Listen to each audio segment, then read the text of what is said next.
Então, pessoal, aqui é o livro Messias de César, do Joseph Etchell. Tem 2 capas, né, só para vocês terem uma ideia. Tem pessoas que utilizam já com a outra edição, a mais recente, né? E tem, enfim, tem 2 estilos aí de edições. É um livro bem interessante para entender toda essa história, e o trabalho do Joseph Etchell, ele corrobora muito o trabalho da Linde, o trabalho que ela faz investigando os livros do Flávio Joséfo e comparando com os evangelhos bíblicos do Novo Testamento. Então, ela faz esse trabalho investigativo de associação, de comparativos. Isso é bem interessante, o mesmo trabalho que o pesquisador e escritor Joseph Etchell faz. E, assim, neste livro, assim, ele fala o quê? De uma conspiração romana para inventar o Jesus que a gente se refere, o Jesus romano, criado pelo Império Romano, enfim, que fez parte de todo o processo de manipulação da religião que eles criaram, que eles inventaram, né? E, assim, o estudioso, pessoal, o Joseph Etchell, ele vai mostrar detalhes, evidências importantes sobre toda a construção do cristianismo, né, por esta família, os flavianos, assim como todos os envolvidos neste processo, historiadores envolvidos no processo, vários intelectuais da época, né, porque assim, naquela época, nem todo mundo, por exemplo, sabia ler e escrever, o índice de analfabetismo muito alto, então haviam poucos intelectuais, então era muito fácil manipular, fazer o que eles fizeram. E, assim, o livro mostra o porquê de instituir a religião, né? E este é um livro de 2005, já tem um tempinho, que argumenta que esses evangelhos do Novo Testamento, eles foram escritos como uma espécie de propaganda de guerra por estudiosos intelectuais ligados à corte imperial romana dos imperadores flavianos. No caso, Vespasiano, Tito e Domiciano. Ele mostra toda a manipulação, toda a estruturação desses evangelhos, e ele mostra pistas, ele mostra evidências disso, como eu falei para vocês, né? E o porquê disso tudo, né? Por que criar essa religião, né? Da forma como Roma fez e utilizou para dominação. E dentre esses estudiosos intelectuais da época, historiadores, né, a gente tem o Flávio Joséfo, muitos devem já conhecer os livros dele. Se não conhece, eu super indico, inclusive a Linde sempre aponta esses livros nas pesquisas dela, certo? Porque, o Eduardo voltou, tá tendo um probleminha de conexão, Eduardo, né? Nossa, mas vai dar certo, não vai mais cair. Então, assim, pessoal, o principal, segundo Etchell, o principal objetivo desses imperadores... antes, lembrei o que eu estava falando. Então, historiadores como Flávio Joséfo, que foi um historiador judaico-romano, historiador apologista, né, tem esse detalhe, judaico-romano. Né, assim, por quê? Porque ele era um judeu, e que, em determinado momento, ele foi trabalhar ali para essa corte flaviana, para essa corte de imperadores durante esse período da história, né? Ali já próximo à queda de Jerusalém, 70 da Era Comum, né? E segundo o Etchell, o principal objetivo desses imperadores na criação dessa religião era controlar a propagação do judaísmo. A principal preocupação maior era essa, e moderar a questão da virulência política, né? Então havia um crescimento muito, por mais que houvesse essa guerra civil e os judeus estivessem sendo bastante prejudicados com isso, mesmo assim o judaísmo ainda era um problema grande para o Império Romano. E os zelotes nacionalistas, que eram tipo rebeldes, né, judeus também, eles haviam sido derrotados nessa primeira guerra judaico-romana, ali por volta de 70 da Era Comum, mas mesmo assim, como eu falei, o judaísmo, ele permaneceu um movimento influente em toda a região do Mediterrâneo. Então eles tinham um certo medo disso. Inclusive o autor, o Etchell, ele argumenta que o personagem bíblico, o Jesus Cristo, é uma representação criada pelo Império Romano, o Jesus romano, que a gente se refere, seria uma representação tipológica do imperador romano Titus Titus Flávio, e mostra evidências, inclusive, sobre tudo isso, né, sobre a criação desse personagem, a questão messiânica, né, que a gente vê. E a teoria de Étio, ela contradiz aquela visão histórica dominante, que, assim, embora os evangelhos eles incluam muitos elementos míticos ou lendários, essas, assim, são elaborações religiosas adicionadas a essa biografia de um Jesus histórico que viveu na Palestina romana do século I, ali na Judéia, e foi batizado por João Batista. Até a gente falou na live, nas duas últimas lives, falamos um pouco sobre o personagem João Batista, no momento que a gente falou dos essênios, e foi crucificado pela ordem do prefeito romano na época, Pôncio Pilatos, segundo relatos nos evangelhos. Então, tudo isso, ele mostra, né, nesse livro, como toda essa narrativa que foi criada foi uma forma de manipular a população na época, para colocar em prática o plano deles, né, para que tudo fosse mais fácil, tendo uma religião, um Messias que pudesse acalmar, abrandar a situação. A Lindy já falou também um pouco sobre isso em live, né, Lindy? E se quiser me interromperem, podem me interromper, tá bom?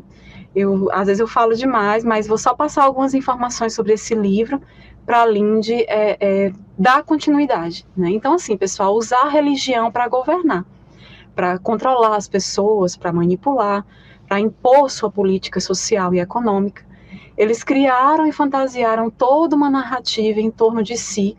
Inclusive, eles se tornaram praticamente, essa galerinha da dinastia Flaviana, esses imperadores, praticamente eles se tornaram deuses, santos, né? Foram os primeiros santos da igreja, deuses, né? Porque eles exigiam adoração.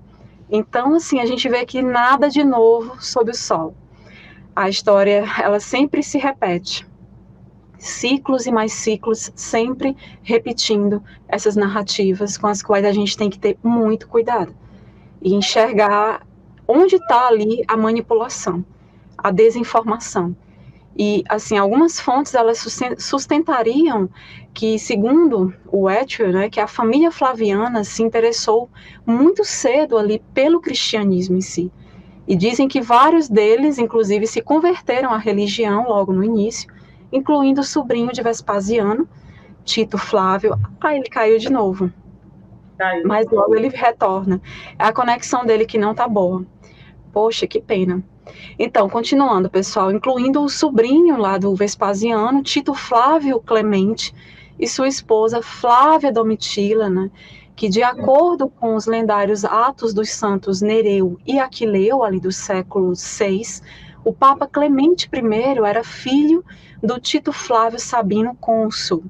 E na primeira epístola de Clemente, né, a epístola de Clemente aos cristãos, né, Corinto, Étio argumentou que o Papa Clemente, ele se descreve como um prefeito romano, como um governante, né, um político, dando ordem aos seus soldados que ele espera, logicamente, que sejam obedecidas. Então, para vocês verem a influência dos flavianos, eles criaram tudo isso e se infiltraram para poder a coisa parecer mais e mais real. Então, Étio, ele especula que, inclusive, a Santa Verônica, ela pode ser a mesma pessoa que Berenice, que teria sido amante do imperador Titus, né? Então, há vários pontos, várias questões interessantes, né? Com base, assim, no pressuposto de que pelo menos algumas, por exemplo, dessas informações, se não todas, que ligariam os flavianos, esses imperadores, ao cristianismo primitivo, se elas estiverem corretas, Étio, ele ressalta que essas primeiras conexões, elas são muito difíceis de explicar se o cristianismo era um movimento popular, né, ali de origem, né, originário ali da Judéia. Então ele disse que os sacramentos, inclusive da igreja cristã primitiva, o colégio de bispos, o papado, né, o título do seu líder, o pontífice, todos estes eram baseados nas tradições romanas e não na tradição judaica. Então, para a gente ver o tamanho da complicação aí, né? Então, por que eu estou falando tudo isso? Porque acaba envolvendo, para vocês entenderem melhor a questão do contexto histórico da época e porque essa história envolve essa dinastia flaviana e como tudo começou. né? Inclusive, alguns estudiosos do tema, eles dizem que esses flavianos, eles eram cristianos. Na verdade, eles nem eram cristãos, eles eram cristianos, não cristãos. E que esses cristianos, eles eram apenas uma das várias seitas, né, que foram incorporadas ao cristianismo romano posterior. Então, a gente já vê que essas pessoas, na verdade, segundo alguns pesquisadores, elas seriam de uma outra seita, que essa seita acabou sendo, eram tantas seitas, né, na época, ainda hoje, né, nada mudou, assim, dessas várias seitas, né, surgiram essas pessoas, esses cristianos, que acabaram sendo incorporados posteriormente ao cristianismo. Então, o Etchell, ele afirma nesse livro que, assim, relacionamentos tipológicos semelhantes, eles unem os evangelhos e as obras do historiador judaico-romano Flávio Joséfo. Ele mostra, inclusive, mostrando, assim, sempre as evidências ao comparar trechos dos livros desse historiador Joséfo com versículos e capítulos bíblicos, principalmente ali do Novo Testamento. Então, assim, esse mesmo trabalho, como eu falei para vocês, de pesquisa, é o que a Linde faz. Esse estudo comparativo entre essas obras, as obras, não só Joséfo, mas vários outros intelectuais, estudiosos, escritores, historiadores da corte flaviana contribuíram para tudo isso. Joséfo encabeçou tudo, né? Ele foi tipo o líder, né? E realmente eles serviam ali a corte flaviana. Nossa, caiu de novo. Tomara que tá complicada a conexão dele, né? Então, assim, pessoal, demonstrando sempre o que esses paralelos entre essas obras, né? Os pontos em comum entre elas, mostrando as evidências e principalmente a sátira que está sempre presente ali nas obras do Flávio Joséfo. Flávio Joséfo, que o nome dele nem era esse, né? O nome judeu mesmo não era esse. Ele assumiu esse Flávio Joséfo depois que foi ali para a corte flaviana. Então, assim, são paralelos importantes entre essas obras. E há outros historiadores também, a Linde vai falar sobre isso depois, né, que participaram, já foi até falado em lives anteriores, que participaram para montar toda essa estrutura relacionada ao Novo Testamento, né, principalmente ao Novo Testamento. Deixa eu só mudar aqui o slide. Então, muitos já conhecem, né, o livro do Etchell, que eu estava falando, e em lives posteriores nós iremos abordar alguns pontos importantes desse livro dele, não só desse, como do outro livro também, que eu vou falar logo mais, rapidamente, mas a gente tem pontos importantes dentro deles para serem abordados com mais calma. Uma live só não dá, e essa live a gente tem um foco na temática, que é justamente falar da sociologia, da história da sociologia, né, durante esse período dessa dinastia. E eu estou só pincelando alguns pontos para vocês que em outras lives a gente vai colocar com mais propriedade, vai fazer uma abordagem maior sobre isso. E na imagem, pessoal, a gente tem o Coliseu Romano, bastante conhecido, símbolo, né, um dos símbolos de Roma, e é um símbolo flaviano também. Foi construído durante a dinastia flaviana. Vespasiano começou, mas só foi concluído realmente ali já no governo do Domiciano, do filho mais novo dele. E é isso, Linde, mesmo? Isso. O Tito queria muito concluir, mas o governo dele foi muito breve, né? E ele veio a falecer antes disso e acabou que ficou para o irmão mais novo, Domiciano, concluir. Tá aí um símbolo flaviano ainda hoje, né? Bastante conhecido, chama a atenção do mundo todo.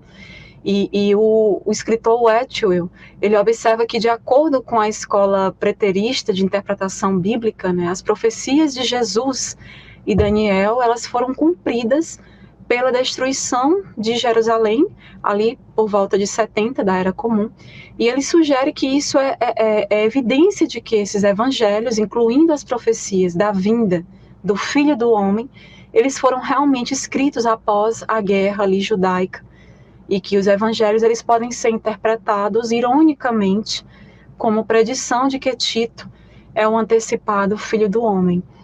Então, a segunda vinda, né, tem todo esse paralelo que esses pesquisadores fazem, alguns defendem essa teoria do Atwill. É uma teoria, mas que cada vez mais vem sendo comprovada, né, assim.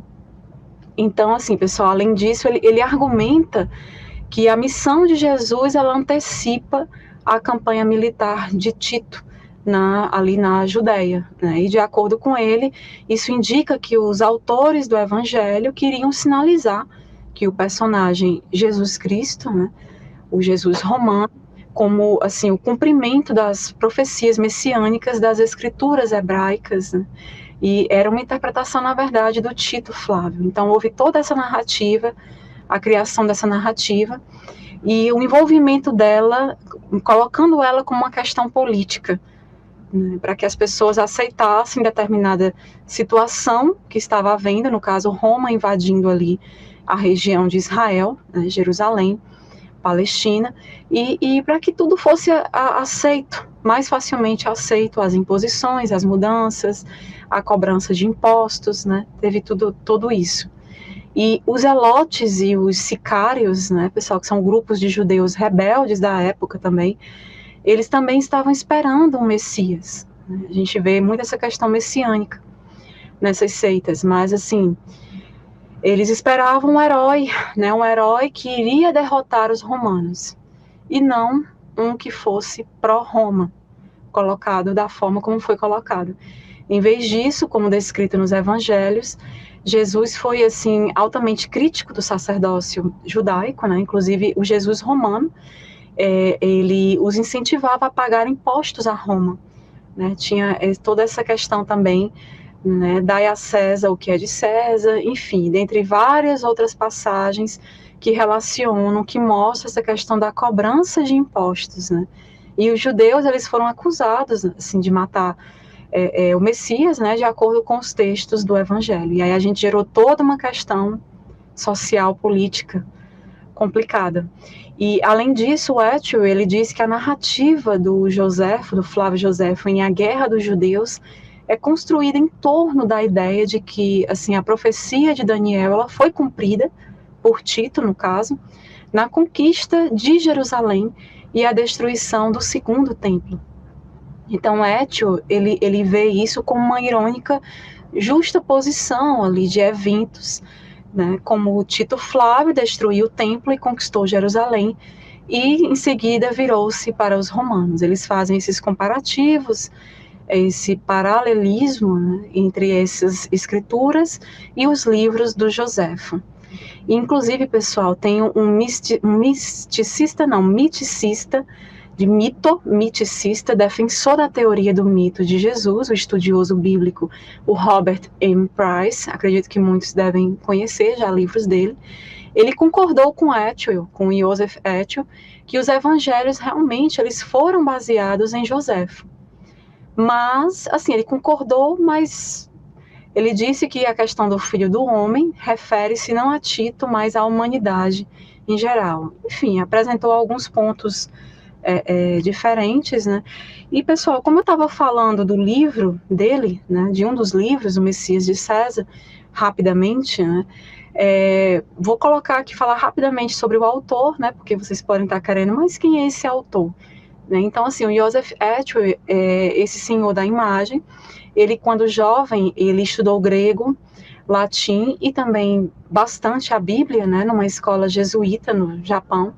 E na faculdade ele estudou ciência da computação, inclusive sendo cofundador de uma série de empresas de software.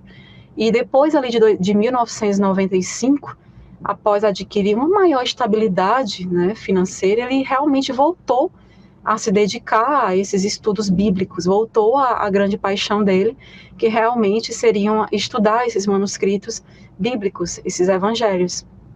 E aí ele já tinha uma boa bagagem, né, um bom conhecimento, e ali passou a se dedicar. E outro fato importante é a questão de ele saber grego e latim, o que é fundamental. Quando se faz determinados estudos, né, determinadas áreas, eu, por exemplo, na área da arqueologia, gosto muito da arqueologia bíblica. É uma das áreas que eu procuro me especializar o máximo possível através de vários cursos. E aprender sobre hieróglifo, a escrita antiga, é fundamental para mim, para eu poder entender o contexto de muita coisa. Então, assim como para mim é importante a questão do hieróglifo dentro da arqueologia egípcia, para quem vai estudar arqueologia bíblica, é fundamental a questão do grego e do latim. Então, por mais que o profissional não tenha uma formação na área, ele tem ali todo um histórico de estudo e de pesquisa que tem que ser levado em consideração, e o idioma, né, os idiomas que são importantes para compreender esses textos.